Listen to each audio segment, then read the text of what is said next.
Thank you for joining us today and welcome. My name is Julian Pierce, Program Manager for Economic Opportunity at Fairfield County's Community Foundation. Throughout 2018, we're pleased to host a series of community conversation webinars to spark discussions about topics and issues impacting Fairfield County. For over 25 years, Fairfield County's Community Foundation has been working to ensure that every individual in our region has the opportunity to thrive. To create lasting change in Fairfield County, we bring together bright minds, bold leaders, and trusted resources. As a philanthropic advisor, the Community Foundation manages close to 600 charitable funds. As a grant maker, we provided over $200 million in support of the nonprofit sector, and as a community partner, we unite people and resources to address closing the opportunity gap across the 23 towns and cities in Fairfield County. We can't do this work without the support of all our partners, donors, nonprofits, elected officials, and other philanthropic organizations. I'm excited to be joined by Catalina Horek, Executive Director at Building One Community, and her associate, Anka Baturina, Senior Director of Programs at Building One Community. Delighted to be here with you this afternoon. Thank you for inviting us. We do want this to be an interactive discussion, so we invite you to submit questions in the question box that you should find on the right-hand side of your screen. Please contribute your questions at any time. If you don't see the question box, click on the small orange arrow in the top right-hand corner. We have a few questions to start the conversation, so let's get going. First, for Catalina, tell us more about why and how the Immigrant Community Needs Assessment came about. Thank you. So let me start with the why. We wanted to be cognizant of the critical importance of aligning our programs with the voice and the needs of the people that we're working with, a truly and genuine bottom-up approach. Many times, we, with the best of intentions, make decisions about certain socioeconomic groups without them being part of that process and having a seat at the table. As the B1C board and staff work on a new strategic plan, we needed to embark on a more comprehensive assessment about the needs of the immigrant community at large and determine our future course. We also thought that this process and the results could be very helpful, not only to our organization, but to the community at large.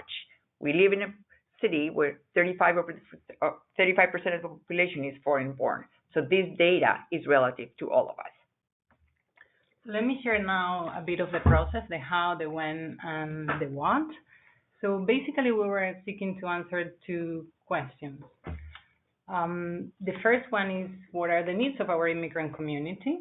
And the second one is, do the existing services adequately meet those needs? And if they don't, then where are the gaps? And what are those gaps? In order to do this, what we wanted to use was a multi-method approach, trying to answer these questions. So we wanted to base it not only on quantitative data, but also on qualitative data. So we used the surveys, a focus group, a service asset map, and a future service that is to be happening. For the immigrant individual survey, we ran it with over 400 immigrants, and we wanted to make sure that it was kind of like a random sample. So we went into churches, we went into delis, marquetas, to the streets, to the laundromats, and so on. So it is this combination of methods, the service, the focus groups, and the asset map that will give us the full understanding that we need to move forward. When it comes into the timeline, the next slide, we started back in the spring with the survey design, and we follow with the implementation of the survey. Like I mentioned, using all these different places to scout people. Then we follow with the focus groups and the asset map. The service provider survey is the last component, and we expect to finalize it by February of next year. And we hope to count on many of you who are participating in this webinar today for these parts of the data. Now, the numbers that So what were the general results from the Community Needs Assessment? So yes, in the next slide, the numbers that you're going to be seeing today are the percentages of the 411 individual survey responses. Respondents came from 36 different countries and spoke 19 different languages. 70% of the total is actually comprised by 8 different countries, not all of them from Spanish-speaking countries. You have Haiti and Poland in that group. The other 30% is comprised by very different countries, including distant places like Bangladesh and China and Eritrea in Africa. Now, regarding the age of the respondents, 70% of them are actually between 30 and 59 years old, what we call the working age. Also, more than 50% have been in the country for over a decade. So interestingly enough, our results are very consistent with the Pew Research Center numbers at the national level. Now, we also look into the household income. As a reference, most of us are familiar with ALICE, the Asset Limited Income Constraint Employees, and their estimated household survival budget for a family of 4 in Connecticut, which is $64,000 a year. Our findings highlight how the vast majority of the immigrant population in Stanford is well below that number. Almost 60% are below $30,000 a year, and only 10% are above $75,000. Regarding their educational level, a critical data point for all of us working in the design of programs and services, close to 40% have a level of education below middle school, and 20% had access to a college education. Now, a critical component is always understanding where your target population lives and works. That led us to include as part of this process the map that you can see in this slide, which is a screenshot of our interactive asset map. The blue shaded areas in the map represent over 8,000 of our clients, Building One community clients, that are mapped out over the census tracts in Stanford, and the red dots are the free and reduced lunch of Stanford public school families who do not speak English at home. So each red dot represents a household. This map clearly illustrates how localized this segment of the population is, with a high concentration of the Waterside, West Side, South End, East Side, and the Cove neighborhoods. What this tells us in the end is a clear message about cost of living and affordable housing in our city. If we want to design and implement impactful programs, we need to understand the dynamics and barriers of these neighborhoods. Therefore, the importance of quantitative and qualitative data that we've been talking about. And the immigrant population in the end are mostly in neighborhoods, in particular neighborhoods in clusters, so the services need to be aligned with these clusters. The next highlight for us is the lack of affordable housing and the implication of the high housing costs in our area. Close to 70% rent and only 17% are homeowners. In many cases, we're not talking about the traditional renting. It is renting a room that leads to multifamily dwellings and overcrowding housing.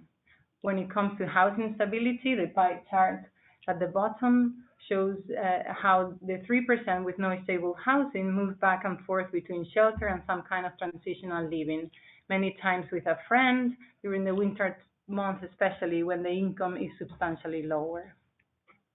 Household occupancy is very diverse. I want to highlight the household with children, where we see that over 50% of them do actually live with children. What this tells us is what we need to address the needs of the children as well as the needs of the adults. So for us, dual generation programs are critical to the success of these families. What are the calls to action based on the learnings from the Immigrant Community Needs Assessment? So we base on the aggregated data of the survey, the focus groups, the asset map, and we have 4 main initial calls to action for those of us associated with community-based organizations. So the first one is that we need to increase the availability of affordable housing of mixed status immigrant families. These are families where one may have a TPS and the other person might be undocumented, and the children are typically American-born. And make sure that the undocumented individuals who are easy prey of predatory landlords and lenders understand their rights. The second one is to avoid preventable emergency room visits. We need to increase the availability of affordable dental and health care. And we include dental here because it was something that they precisely focused time and again. And for those eligible for any type of health insurance, we need to make sure that information is available to them and to facilitate the enrollment process. Number 3 is regarding the ESL and the job training. We need to broaden the curricula of English language instruction to offer vocational ESL. And in ESL instruction, that includes issues like daily life in our cities, such as how to navigate the different systems, the school system, the health, tax filing, etc. So 41% of respondents would like to improve their English, and doing it in a practical way will make it much more impactful. Also, increasing the availability of job training. This is something that 51% of respondents were interested in getting some kind of career or job training. And finally, increasing the accessibility of affordability of safe and enriching childcare services. Again, time and again, we heard from the mothers in the different focus groups the need to access safe and affordable childcare, as well as summer camp programs for their children. And this is a screenshot of our asset map that shows us a number of social service providers and their intersection with the immigrant community. It shows the discrepancies between the availability and location of services designed for this population and the lack of accessibility. The lack of alignment between where people live, where the services are located, and their access of transportation become very clearly when looking at this map. If you live in the Cove area, for example, and need a service or a program located on the west side, transportation might be the main reason why you cannot really access that program. Our qualitative data show us that many families have issues getting to our schools and have lost jobs because of transportation barriers. The green dots with a picture of the bus corresponds to bus stops with day and evening routes. In the Cove area, for example, you have some bus routes that only run in the evening. So following up on Anka's points, a critical call to action is really increasing the approachability. This is more relevant than ever now. In a political environment with immigrants, regardless of the immigration status, are being vilified, we must make sure that existing agencies have the linguistic and cultural competencies to effectively connect with their immigrant target audience. Understanding their needs and barriers is more important now than ever. It is beyond just simply translating documents. It's about culturally competency, having culturally competent services that are properly marketed to this population. The immigrant community needs to understand what services are available and identify and trust the agencies that are providing them. We need to prioritize the inclusion and integration of cultural competencies among all of us social service providers. We need to expand the number of multilingual social workers, counselors, and attorneys who can advocate on behalf not only of non-fluent or non-English speaking immigrants during their interactions related to children's education, healthcare, housing needs, and employment-related issues. This is a very critical topics came up again and again around working conditions, workplace abuses, and credible legal services. Increasing the availability of child care on-site for families who require their services is another very important action step for all of us that provide social services. And lastly, having the right staff and the right programs is really not enough. We need to properly market to the immigrant community, so that they understand where the services are and how to access them. Our next and final steps include encouraging the expansion of community-based, multi-service, multi-ethnic social services agencies to the East Side Cove neighborhoods of Stanford, where there clearly seems to be a desert pockets of social services, as we saw in previous slides.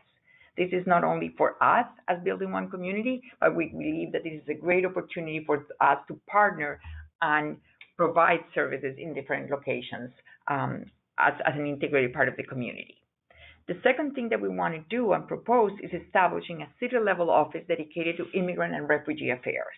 This is very common in other cities around the country that have a very large immigrant population.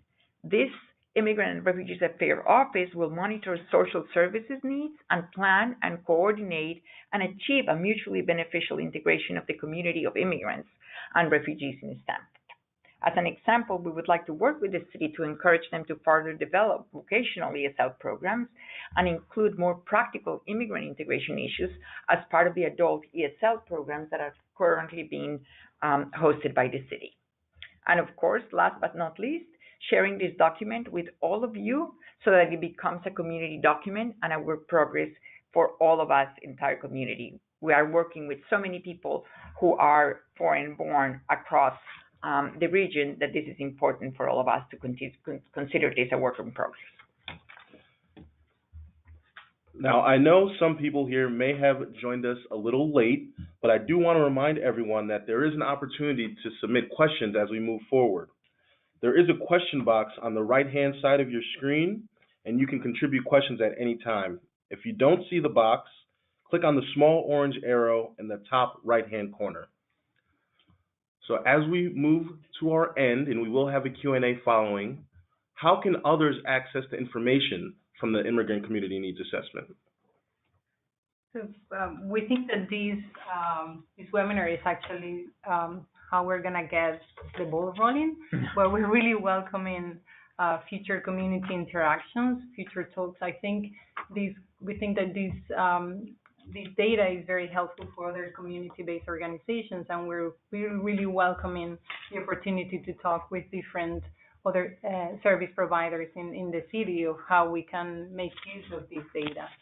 We also have a one-pager that I understand you're going to be distributing later. So we are really welcoming questions and conversations on a one-on-one level at our organization.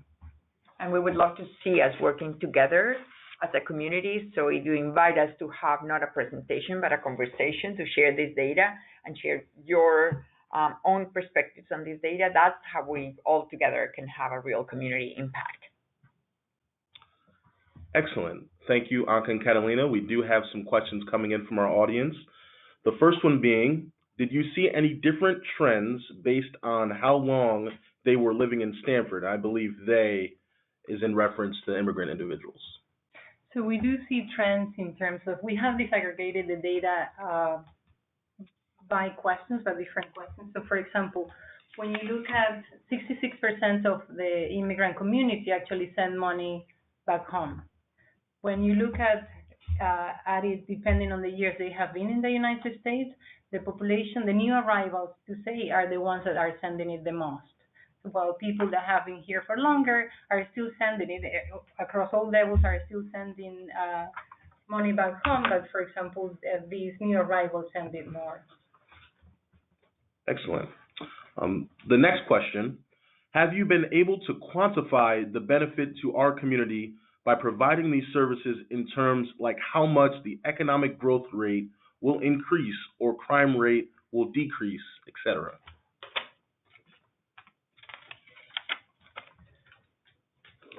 So I think those are conversations to be had in the future. We don't have the data. And one of the things that we're looking forward to is, and we've already had some initial conversations, is sharing this data with the city, with the mayor's office, with the police department, so that we can start addressing this and quantifying and getting somebody else's data, the same way that we were able to access the Stanford Public Schools data. We believe that this data will be very useful for other community-based organizations and the city to put it together with ours and then have kind of different layers and then for us to see the impact. We had a conversation yesterday with our board, and we're talking about how this can be a really useful baseline for the cradle to career efforts in Stanford that will have lots of different metrics and implications, but having a baseline and committing to understanding the needs of the community will get us to a whole new point. And I think will also save us lots of money because we will be investing in the areas where we really need to invest. Excellent. A question from our friends in Danbury. who are interested in the focus group questions, are those questions available? It appears that Danbury is in the same process. We're more than happy to share those questions. We develop a protocol of how these focus groups have to be taken, and we'll be happy to share those. We run the focus groups and the surveys in English, Haitian Creole, Polish, and Spanish. So they are available as well.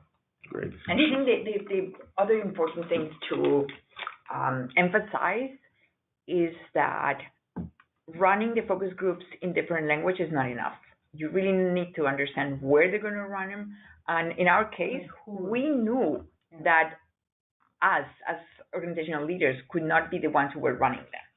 So we need to work with people who were really at the grassroots level and train them and work with them so that they would be the facilitators. So we wouldn't confuse the message and the messenger by the wrong people asking the questions.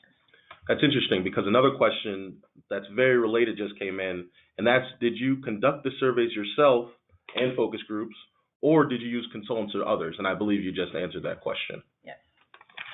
And I think, again, I want to emphasize what Anka mentioned earlier. We were at street corners, we were at bus stops, we were in churches, we were at laundromats. Only 30% of the respondents were B1C, at B1C. 70% were out and about. And we wanted also to make sure that the community didn't think, because we have a large number of Spanish-speaking clients at B1C, that this was not just about the needs of the Spanish-speaking community, that it was much wider than that. And for that we use, and we're very, very thankful, and a huge number of volunteers, like I said, that spoke in different languages, that are part of the community, that would be able to have a real conversation with them. And we are in huge debt to a huge number of volunteers that have helped us make this initiative a reality. And the other thing that I want to emphasize is how little money we really spent on this. As a community-based organization, as a young and not very large organization, we had college students, data crunchers, coders, people from all over the world just helping us during this process. I mean, once we post all the results and the interactive maps on our website, you will get to see how you can click on different things and get different maps and really use it as a very interactive tool. As a follow-up, is the current politicization of immigration at the national level impacting your fundraising and ability to provide services? So I'll take that. I think the services, one of the things that we mentioned earlier was the importance of having social service agencies have the trust and the understanding of the community. And in that context, we need to anticipate certain things. So when things started getting very heated in the immigration political arena, and immigrants became almost like a proxy for race and for criminalization, we started doing more information sessions. We started calling clients. We started shifting the emphasis on our programs. And for months, the immigration information sessions were the most important things that we were doing, because parents cannot go to school if they don't feel safe. Skills development programs are not going to be attended if people don't feel safe. So that, we have needed to go back and forth on that balance between information and credible information, and people understanding what the risks are, because they are higher, definitely, but not being too scared. And to the fundraising question, like everything else, it's an opportunity. I think that we are a country of immigrants, and I are both immigrants, and people recognize, and in Fairfield County, people have a deep connection with the immigrant community and value their contributions. So as people have felt that, they oppose the vilification of immigrants, they have stepped up not only for fundraising, but also for volunteer opportunities. And I would like to add something. Our youth volunteers have consistently increased since the this political environment changed so drastically. Probably not an unrelated question, but it is quite a change of pace from the things that we've addressed thus far. How receptive is the city of Stamford in creating an Office of Immigrant and Refugee Affairs?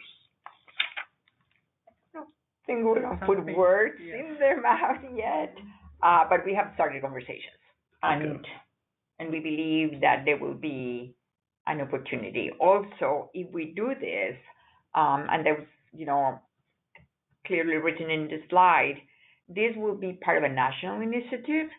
So it's the New American Economy and Welcoming America are two very large nationwide organizations that are encouraging cities to do this. There's some funding also to do it. So I think this is a great opportunity for the city and for all of us to partner with the city and look at what's happening at the national level. And the city of Stamford has traditionally been very open-minded about this, so they have not said no. Excellent. I do want to apologize in advance for all of our listeners. The questions are coming in hot, so that means it's a very popular webinar. We do have a couple more minutes for questions and answers, but I doubt that we'll be able to get through all of them, so I do apologize once again. There will be an opportunity to follow up after the webinar. So I think we'll conclude with, were there any surprises from this assessment, and did you change direction because of them? That's a good question.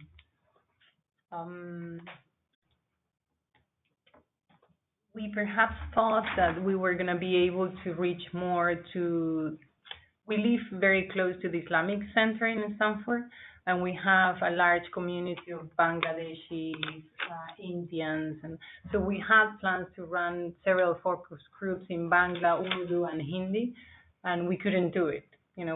Certain communities have been harder to get to, and we've been trying for the longest. The same with the Polish community was hard. So in the end, you have to do, you have to approach the way you can and kind of shift gears and do, instead of a focus group as you plan, then you do perhaps one-on-ones, because you can't really run it, right? You depend on volunteers that are going to do it. In that sense, we were a bit sad in a way that we were not able to grasp these communities that are around the corner. Yeah, and the other thing that I want to add to that surprised us, it's the focus groups with the Haitian community clearly gave us a message that the Haitian community as a whole doesn't feel as welcome in Stamford as the Spanish-speaking community. They feel, quote unquote, discriminated. Sometimes they use that word. They do, yes. And it's more about all of us, including B1C, not having those cultural and language skills on site the same way. So we as a community, we put a lot of emphasis on having bilingual staff, Spanish speakers, and the Haitian community, it's a little bit resentful of that. So I think that's a big, lesson for us. That surprised us, and it's also another action step. So we are coming to time, but there is one question that I think could be answered rather quickly. How much funding does an undertaking like this cost? Lots of extra hours. Yes. I would talk about how many volunteers you need for something like this. Because it was really put together with very little money, but lots and lots of volunteers. From people going to the streets to, again, like Catalina mentioned, to coders, to people helping us crunching data, revising the designs of the survey. So most of it has been done by volunteers and hours of us in staff. Yeah, I think that the one thing that we spent money on was transforming the data from the Stamford Public Schools into the maps, and that we, through the help of a volunteer, we contacted somebody in India who did that for us. It's lots of large data sets that we needed to translate it for census tracts and coordinates for the maps. And it was so large that we had to do it at low cost. And our coder is actually in India. He's a volunteer. So he helped our contact with that person. So it sounds like the largest costs that would have been attributed to this project were covered by volunteers. Correct. Excellent.